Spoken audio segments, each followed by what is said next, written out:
Alright, what up, guys? Hater here, bringing you guys another commentary, and I'm here to talk about the recent NBA trades that recently happened this past week and a half, I guess you can say.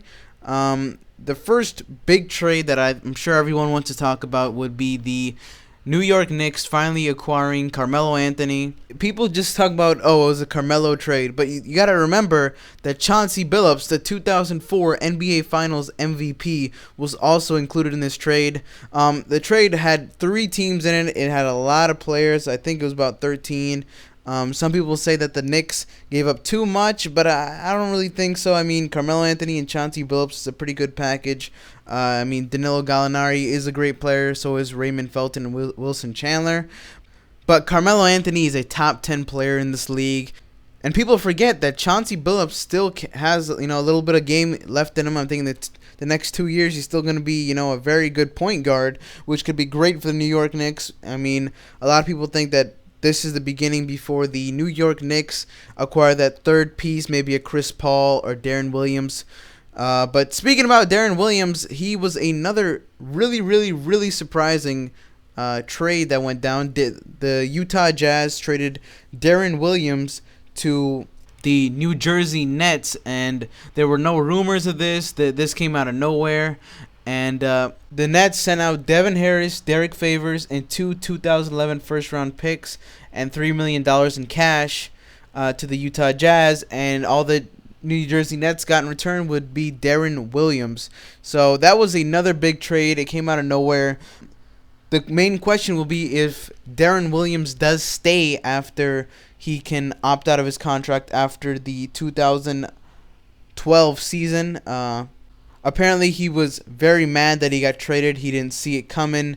Really, nobody did. But we'll have to see if he re-signs or if New Jersey can put a lot of role players around him, maybe some decent players. Because right now, the New Jersey Nets roster is horrible. I mean, there's not a lot of talent in there, so they're going to have to start building quickly if they want him to stay and move to Brooklyn.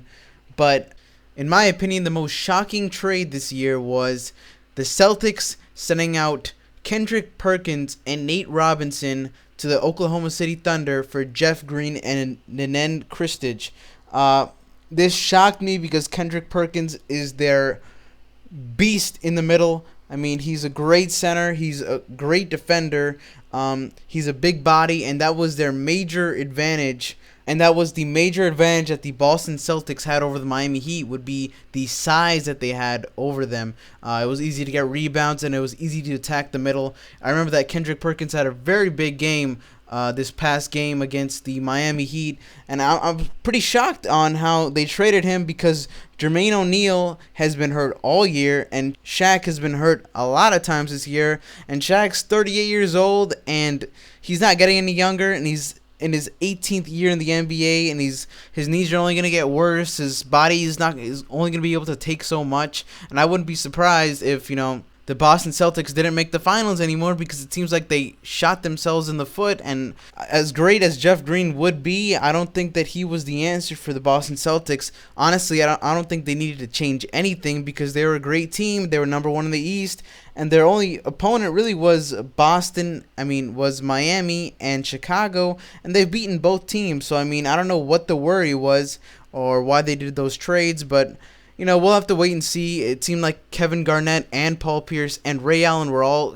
questioning whether the trade was good. They really weren't sure, but they said they do believe in their general manager. But, another thing that they did do was they traded Luke Heron Goody, who really didn't get a lot of minutes. But they also traded Semi Erden, another center, and they also got rid of Marquise Daniels. So, it seems like they're stripping their roster for nobody, because for the Semi Erden and Luke trade, they only got a second-round pick, and for Marquise Daniels, all they did was they got another second-round pick in 2017. So it's hard to, a second-round pick in 2017 really doesn't make a lot of sense. But there's a lot of questions that get raised by this trade, but we'll have to wait and see. There were also some other trades, such as Gerald Wallace going to the Portland Trail Blazers, Shane Battier going to Memphis, Aaron Brooks going to Phoenix. But I don't think these trades are really worth talking about that much because those teams really didn't get a huge roster overhaul, and they're likely not going to be in the NBA Finals contention. They're probably not going to make that much noise in the playoffs. But anyways, guys, I hope you guys enjoy the commentary.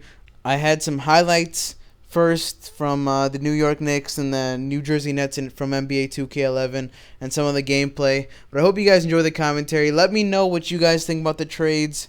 But anyways, guys, Hater here, signing out.